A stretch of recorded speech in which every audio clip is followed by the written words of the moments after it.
साबिक वजीर व कांग्रेस के सीनियर लीडर मोहम्मद अली शब्बीर ने इंसानी हमदर्दी और फिरका वाराना हम आहंगी का बेहतरीन मुजाहरा करते हुए अपने हल्के कामारेड्डी के मुत्यमपेट गांव की रहने वाली निकिता नामी लड़की की बीनाई बहाल करने के लिए न सिर्फ लाखों रुपए खर्च किए, उसका ऑपरेशन करवाया, बल्कि लड़की की मुकम्मल तालीम और शादी पर भी माली मदद की। निकिता और उसके घर वालों के लिए शब्बीर अली मसीहा बन गए। मोहम्मद अली शब्बीर ने निकिता की ख्वाहिश पर हफ्ते के रोज उसकी शादी में शिरकत की और नए जोड़े से नेक ख्वाहिशात का इजहार किया। तफसीलात के मुताबिक मुत्तियम गौड़ की बेटी निकिता उस वक्त अचानक बीनाई से महरूम हो गई जब वो 8वीं जमात में जेर तालीम थी।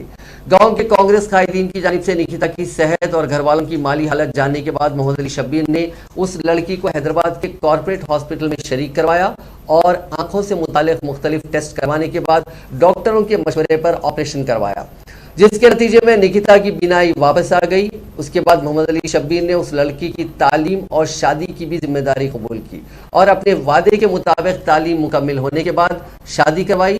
हफ्ते के रोज अंजाम दी गई शादी में मोहम्मद अली शब्बीर की शिरकत पर दुल्हन और उसके माँ बाप अश्कबार हो गए और कहा कि वो साबिक वजीर का एहसान जिंदगी भर नहीं भूलेंगे। शादी की तकरीब में शरीक मेहमान भी इस पूरी कहानी को सुनने के बाद काफ़ी मुतासिर हुए और मोहम्मद अली शब्बीर की इंसानी हमदर्दी की काफ़ी सताइश की। मुत्तमपेट गांव वालों का कहना है कि शब्बीर अली को गुज़िश्ता 2 इंतखाबात में कामारेड्डी हल्के से शिकस्त हुई है। इसके बावजूद वो हल्के के अवाम के दुख दर्द में हमेशा शरीक होते हैं। నేను భార్య భర్తలను నా బిడ్డను దొరుకుంటాను సార్. బిడ్డ ఆగమైపోతుంది సార్ అని చెప్పి మీకు చెప్పి నాకు స్థిరం చేసి మాకు ఇద్దరికి అక్కడ తెచ్చి అన్నం ఏర్పాటు చేసి తినబెట్టి సారు షబీర్ సాబ్ గారు మాకు అక్కడ కుసుల్లో పెట్టి తినబెట్టి మీరు తొందరపడకు నేనున్నా అని చెప్పి మాకు ఒక ధైర్యాన్ని ఇచ్చింది, మాకు ఒక గుండె ధైర్యం ఇచ్చింది సార్ షబీర్ అలీ గారు.